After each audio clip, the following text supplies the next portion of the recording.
Gente, nós estamos aqui na Galileia e aqui atrás nós temos o Mar da Galileia. Estamos gravando agora no Monte das Beatitudes e não muito distante de nós, naquela ponta lá no canto, nós temos Cafarnaum, mais adiante era onde ficava Betsaida. Uma coisa muito importante entendemos é que embora Jesus tenha nascido em Belém, sido criado em Nazaré, onde viveu até os 30 anos, ele dá início ao seu ministério depois de ter sido batizado por João. Logo depois João é preso e ele se muda para Galileia e estabelece a base do seu ministério lá em Cafarnaum. Quando a palavra de Deus anuncia isso, ela relaciona isso com o cumprimento de uma profecia dada por Isaías. Eu quero ler essa profecia no livro de Isaías, lá no capítulo 9, logo no início diz assim: mas para a terra que estava aflita não continuará a obscuridade. Deus nos primeiros tempos tornou desprezível a terra de Zebulon e a terra de Naftali, mas nos últimos tornará glorioso o caminho do mar além do Jordão. Galiléia dos gentios, o povo que andava em trevas viu grande luz, e aos que viviam na região da sombra da morte resplandeceu-lhes a luz. O que nós precisamos entender que o que Deus está declarando sobre essa região é algo parecido com o que Paulo, escrevendo aos Romanos, diz: aonde abundou o pecado, superabundou a graça. Diz: a terra que estava aflita não vai continuar na obscuridade. Deus tornou, em primeiro lugar, nos primeiros tempos, ela desprezível, mas nos últimos faria o seu caminho glorioso. Deus estava dizendo que iria mudar a sorte dessa terra, que é classificada a Galiléia como a região, de Zebulon, a terra de Naftali.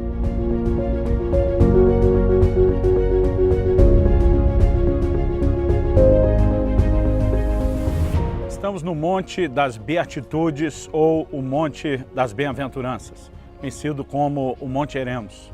Uma estrutura que a Igreja Católica adquiriu, criou um belo de um jardim. Nesse lugar eles têm proporcionado não só um ambiente com boa infraestrutura para receber os turistas, com locais para meditação, fotos, mas ao longo do tempo muitos desses locais foram tidos como sagrados e igrejas foram edificadas. Nós temos aqui a Igreja das Beatitudes e dentro desse terreno, dessa imensa área, nós temos, além de jardins maravilhosos, nós temos a vista para o Mar da Galileia.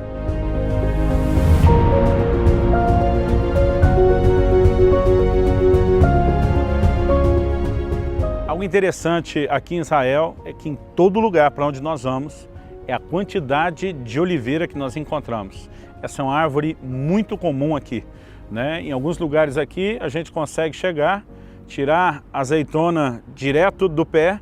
Nós tivemos um dos momentos aqui nessa viagem, onde o motorista da van parou na casa dele, que era no caminho, e ele nos ofereceu azeitonas que são do quintal da casa dele, um azeite de oliva extraído das azeitonas do seu próprio olival. Quando a palavra de Deus fala a respeito das oliveiras, isso era algo muito comum na vida dos judeus.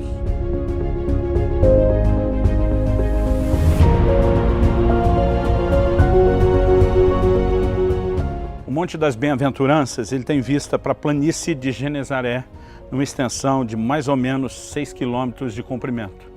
Esse lugar era famoso desde os tempos de Jesus, chamado por Flávio Josefo, historiador, de o coroamento da natureza. O verde aqui dessa região é impressionante. Uma das características desse lugar, onde Jesus teria dado o Sermão do Monte, é que ele era desabitado. Alguns acreditam que isso se dava pela dificuldade de cultivar o terreno, onde existia um estrato rochoso e pouca profundidade, apesar de ter essa disponibilidade de irrigação muito próximo. Por outro lado, outros acreditam que graças aos mananciais de água, além do lago próximo, a erva cobria o chão e que havia a sombra de muitas palmeiras. Isso, além do fato de ter espaço para muita gente, da acústica, pode ter sido um dos fatores que levou Jesus a escolher esse local para dar o Sermão do Monte, além de ser muito próximo da sua base, onde ele estava instalado.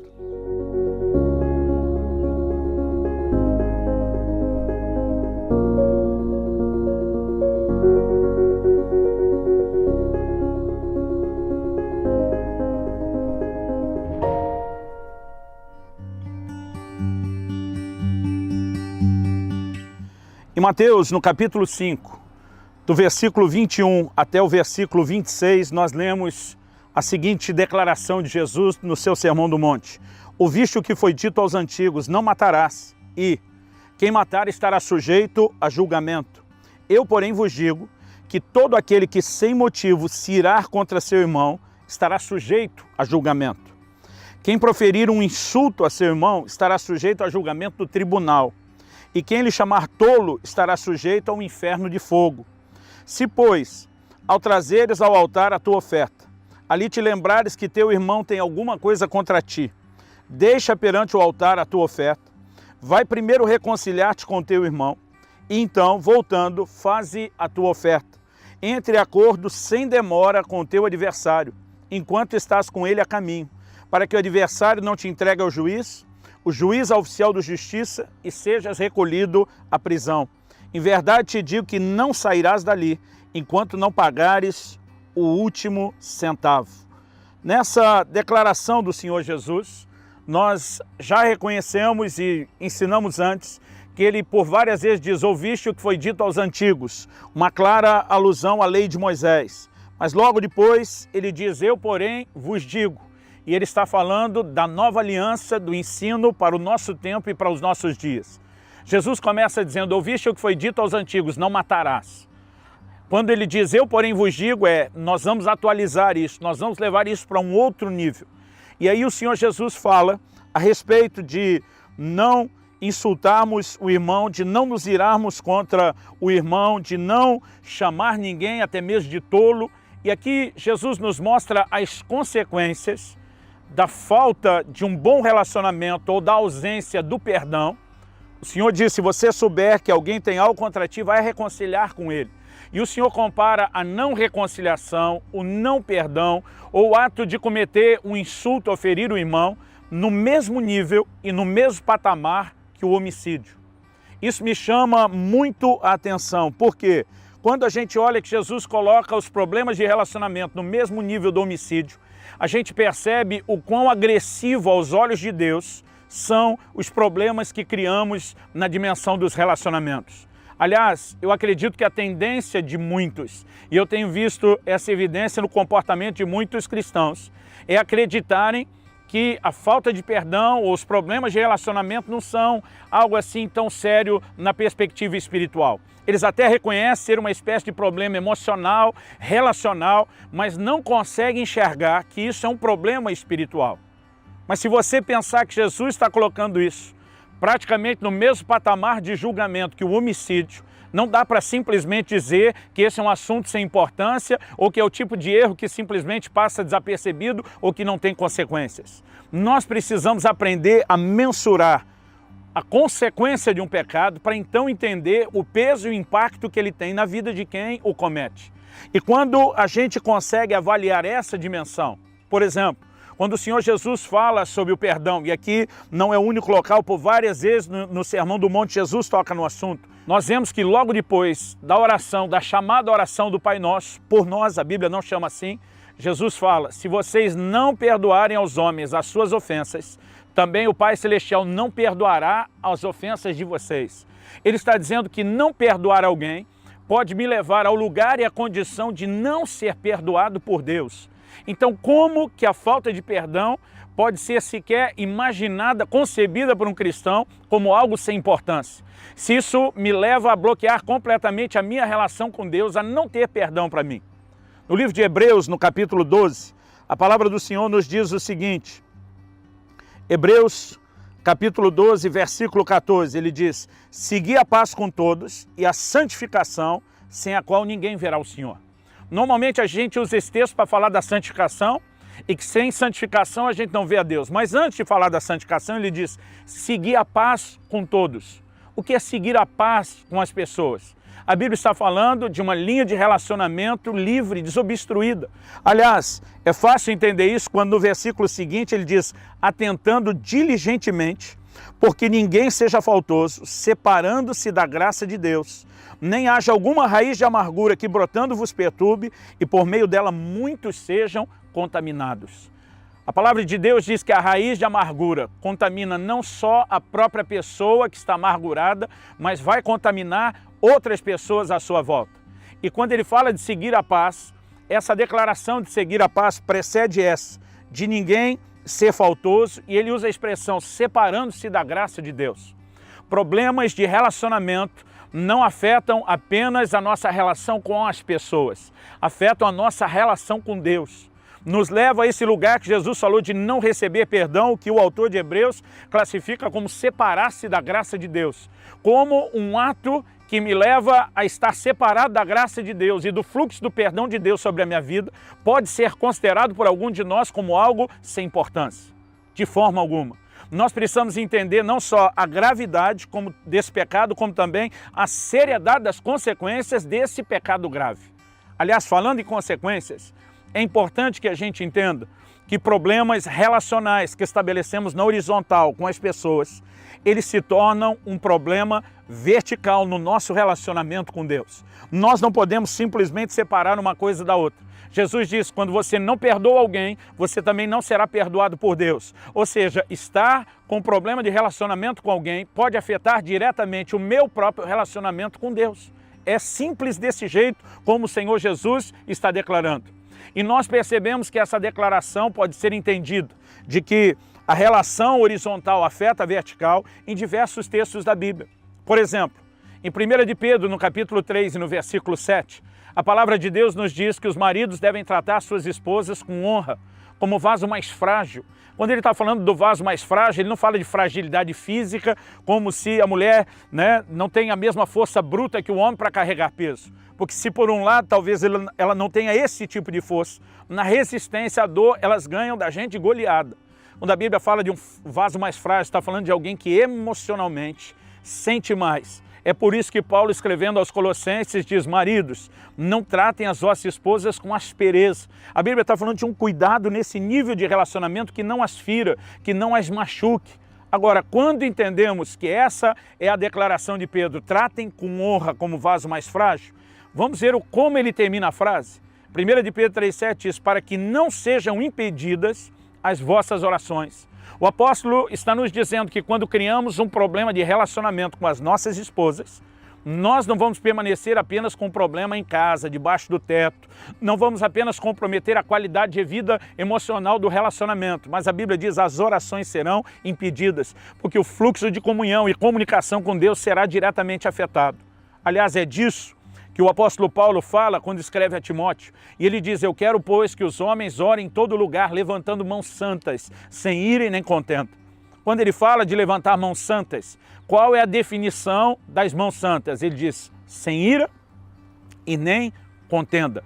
Tanto ira como contenda são pecados de relacionamento. E ele está dizendo que se houver ira e contenda, ou seja, os pecados de relacionamento, nem adianta erguer a mão para Deus para orar. Por que que não adianta erguer a mão? Porque Deus não vai responder às nossas orações. Os problemas de relacionamento na horizontal vão nos trazer um problema de relacionamento na vertical. Isso já dizia o profeta Malaquias desde a velha aliança, quando ele diz em Malaquias 2,13 que o povo cobria o altar com choro, com lágrima, com jejuns. E ele diz, mas eu não vos ouço. E logo depois eles perguntam por quê? Por que o Senhor não nos ouve? A resposta de Deus é porque o Senhor foi testemunha contra ti. O Senhor foi testemunha da aliança entre ti e a mulher da tua mocidade com a qual tu foste desleal. Deus está dizendo, camarada, você não honra nem a aliança do matrimônio, não consegue ser fiel à sua esposa, desrespeita esse nível de relacionamento, agora vem chorar no pé do altar esperando que eu te ouça. É quase como se numa linguagem bem popular Deus estivesse falando, é ruim que eu vou ouvir a sua oração desse jeito. Por quê? Porque nossos problemas na horizontal inevitavelmente afetarão o nosso relacionamento com Deus na vertical. Então, precisamos entender que Jesus estabeleceu o mesmo nível de julgamento que sobre um homicida para aquele que não perdoa. Que a relação horizontal afeta a vertical. Mas eu quero explorar agora um pouco a questão das consequências. Porque nesse mesmo texto, Jesus fala a respeito de alguém ser levado a um tribunal. Em Mateus, no capítulo 5, o texto que estamos estudando, ali a partir do versículo 22, Jesus diz, eu porém vos digo que todo aquele que se irá contra o seu irmão estará sujeito a julgamento. Quem proferir um insulto ao seu irmão estará sujeito ao julgamento do tribunal. Quem chamar o seu irmão de tolo estará sujeito ao inferno de fogo. primeiro lugar, ele fala de um julgamento, de um tribunal, mas depois ele fala do inferno de fogo. Vamos começar pelo julgamento, verso 25. Entra em acordo sem demora com teu adversário, enquanto estás com ele a caminho, para que o adversário não te entregue ao juiz. Ao juiz onde? No tribunal. O juiz, ao oficial de justiça, depois de ter julgado você, o oficial de justiça vai executar a sentença. E o oficial de justiça te recolha à prisão. Claramente nós vemos a menção de uma prisão. Não creio que Jesus estava falando que todos nós seríamos naturalmente ou literalmente presos em algum tipo de cadeia humana, terrena ou natural. O que o Senhor está falando envolve um princípio espiritual. Aliás, não é o único lugar no ensino de Jesus onde nós lemos a respeito de uma prisão. No capítulo 18 do mesmo Evangelho de Mateus que estamos lendo, nos versículos 34 e 35, Jesus sinaliza a parábola do credor incompassivo, que é um ensino sobre perdão. E ele sinaliza dizendo o seguinte, que quando o Senhor encontrou o conservo, que embora tendo sido perdoado, não perdoou o seu companheiro, o seu conservo, a sentença foi, indignando-se o seu senhor, o entregou aos verdugos até que lhe pagasse toda a dívida. Assim também meu Pai Celeste vos fará, se do íntimo não perdoardes cada um ao seu irmão. Essa palavra traduzida como verdugo, basanistes no grego, significa aquele que tenta extrair a verdade pelo uso da tortura. Era um torturador, um inquisidor. A palavra de Deus fala não só de uma prisão, mas fala de tortura. Eu entendo que essa é uma prisão espiritual. Eu entendo que os verdugos se referem aos demônios que têm autoridade para prender e oprimir a vida de alguém que não flui na prática do perdão, se desconecta da graça de Deus e se expõe ao reino das trevas. Essas relações podem ser vistas em vários textos. Por exemplo, no livro de Efésios, o apóstolo Paulo está falando com a igreja, com os cristãos, com gente convertida, e ele diz o seguinte, Efésios 4, 26, irai-vos e não pequeis. Depois ele diz, não se põe o sol sobre a vossa ira. Ele está dizendo que a ira em si não é pecado, mas ela pode nos levar ao pecado. A questão é como lidamos com o sentimento, é como lidamos com os problemas. Quando ele diz, não se põe o sol sobre a vossa ira, ele está dizendo, não deixa para o dia seguinte. Resolva as coisas o mais rápido que você puder. Aliás, no texto que nós lemos, ali do Sermão do Monte, a Bíblia diz, entre em acordo sem demora com o seu adversário. Quando a palavra de Deus está falando sobre um acordo sem demora, significa que esse tipo de problema precisa ser resolvido imediatamente. Agora, Paulo diz, irai-vos e não pequeis, não se põe o sol sobre a vossa ira, aí ele diz, nem deis lugar ao diabo.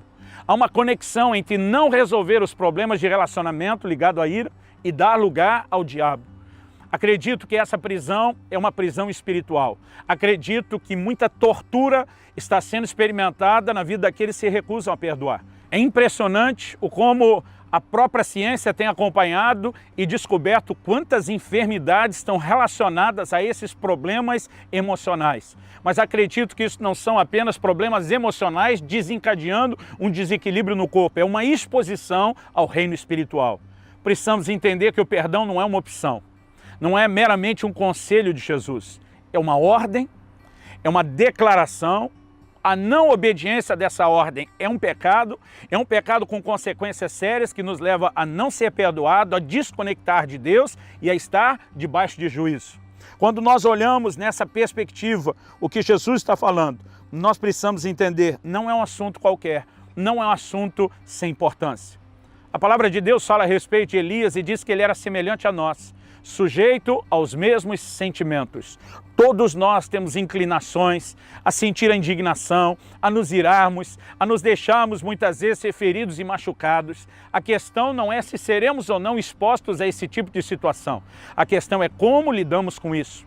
O próprio Jesus nos ensinou, na oração que nós apelidamos de o Pai Nosso, e é uma oração diária, porque ele nos ensina a dizer o pão nosso de cada dia nos dê hoje, então uma oração para ser repetida a cada dia.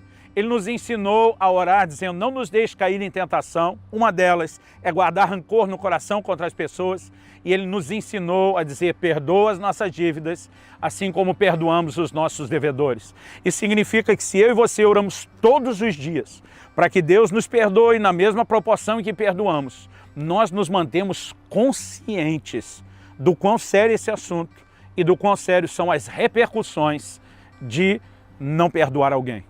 Eu não estou aqui para te apontar o dedo, não estou aqui para jogar pedra em você se você tem tido dificuldade de perdoar alguém.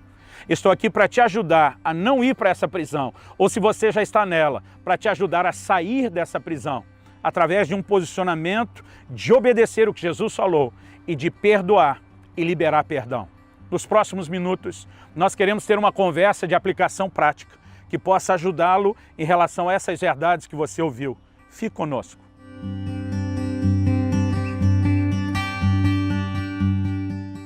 O Senhor Jesus nos ensina algo tremendo na questão relacional. Aliás, vale a gente destacar aqui que a Bíblia é um livro de relacionamentos. Quando a gente olha, por exemplo, os 10 mandamentos, os primeiros 4 dos 10 mandamentos falam do nosso relacionamento com Deus e os outros 6 falam do nosso relacionamento com as pessoas. Não tem como a gente tirar o aspecto relacional da Bíblia. E o Senhor Jesus, primeiro, ele começa nivelando a ofensa ao patamar de julgamento que o homicídio tinha no Velho Testamento. Isso é muito forte.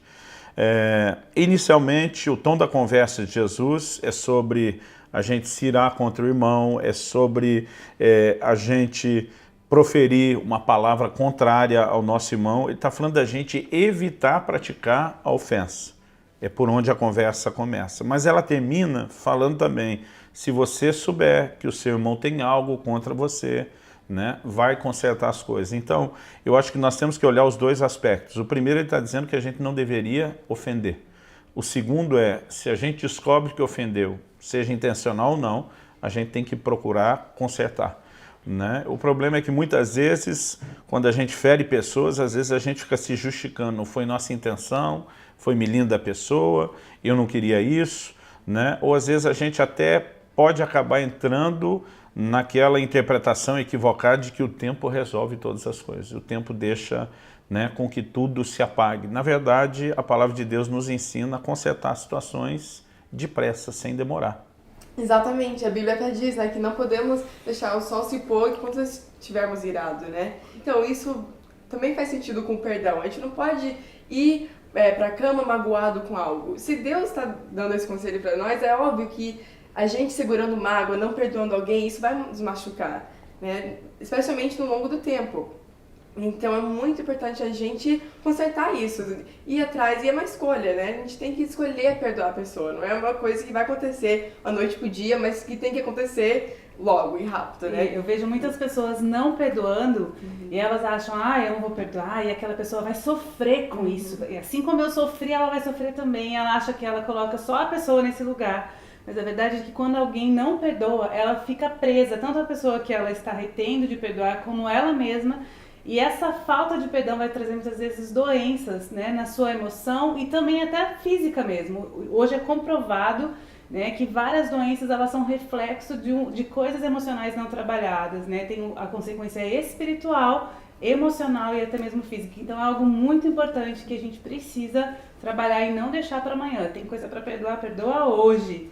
Eu gosto muito daquela frase que você fala às vezes, que guardar rancor é que nem tomar um veneno, esperando que a outra pessoa vai sofrer alguma consequência por causa daquilo. É isso mesmo. Verdade. E a gente também é responsável pela nossa parte. Um dia diante de Deus, a gente vai ter que prestar conta sobre aquilo que a gente fez, o nosso coração, o que a gente fez para as pessoas. Então, é importante lembrar que não é só, se a pessoa me pedir perdão, eu perdoo. Não, escolher no seu coração perdoar ela, mesmo que não tenha isso da parte dela. Agora, uma outra coisa que eu acho que a gente pode destacar aqui é o fato de que Jesus disse, se você levar uma oferta a Deus e lembrar que o seu irmão tem algo, Ele não está dizendo que Deus não tem pressa ou que não é importante, mas ele está dizendo que quando a gente não está bem com os outros, isso de alguma forma, de alguma maneira, também vai acabar afetando... Mostra quão sério é, né? E afeta a nossa relação com Deus, né? O problema com o próximo nunca é um problema só com o próximo, né? O problema na horizontal, como nós já falamos antes, ele acaba se tornando um problema na vertical, né? O apóstolo Pedro falou que se os maridos não tratar as suas mulheres com honra, as orações podem ser impedidas. Então, quer dizer, mais do que um problema relacional dentro de casa, se instalou um problema espiritual. Agora, eu acho que o que as pessoas menos percebem numa situação de falta de perdão, quando estão na ofensa, é que elas vão para isso que Jesus chamou de uma prisão, né? É uma prisão espiritual, porque dá lugar ao inimigo, né? A palavra de Deus fala a respeito dos verdugos, que são torturadores, está lá em Mateus 18, a pessoa espiritualmente está presa. Agora, além de estar espiritualmente presa, o que já afetou ela com Deus, o que a impede de ser perdoado, o Senhor Jesus disse, se nós não perdoamos os outros, nós também não seremos perdoados. Então, além dessa prisão que expõe ela a um ataque maligno, que impede de receber o perdão de Deus, ela ainda vai estar numa prisão emocional, né, da amargura, e essa prisão emocional que tem consequências espirituais vai afetá-la de forma negativa. A Bíblia fala de uma raiz de amargura, que quando brota, muitos contaminam. Então, é um problema que além de espiritual e pessoal, depois vira um problema coletivo. Agora, como a Kelly disse há pouco, essa prisão que é espiritual, que também é emocional, ela vai trazer consequências físicas. Não deixe realmente a falta de perdão roubar a alegria da tua vida. É tão desagradável quando a gente está perto de pessoas que não conseguem, às vezes, sabe, ter um sorriso, uma leveza, e às vezes a gente se torna assim sem perceber. Então é importante a gente praticar esses princípios de vida, e perdoar faz parte disso, é uma chave muito importante. Agora, às vezes algumas pessoas comentam que o perdão ele soa injusto, porque muitas vezes elas estão achando que o perdão é um ato de misericórdia só para o ofensor. E não percebe o quão libertador o perdão é para a própria pessoa Sim. que está na armadilha da ofensa. Né? Então, acredito que o ponto principal aqui, já que a Bíblia diz que nós devemos amar os outros como nós nos amamos, Deus nunca pediria que a gente desse o amor na forma de perdão a outros que não passa primeiro por nós. Né? Eu não estou dizendo que a mentalidade tem que ser egoísta, de pensar só em nós. Mas precisamos entender que esse amor para conosco que vai transbordar para com o outro. Ou seja, a liberação do perdão que eu estou oferecendo ao outro é, antes de mais nada, uma liberação para mim mesmo dessa prisão e dessas consequências terríveis. Então, que o Senhor te dê graça. Perdoar é um ato de fé. É mais do que só uma decisão, é uma decisão tomada em fé. E quando tomamos essa decisão de fé, nós podemos contar com os recursos sobrenaturais de Deus para sarar o nosso coração, para mudar as circunstâncias no natural, no emocional e no espiritual. Que com a graça de Deus, você ande não apenas nesse momento, mas sempre no caminho do perdão.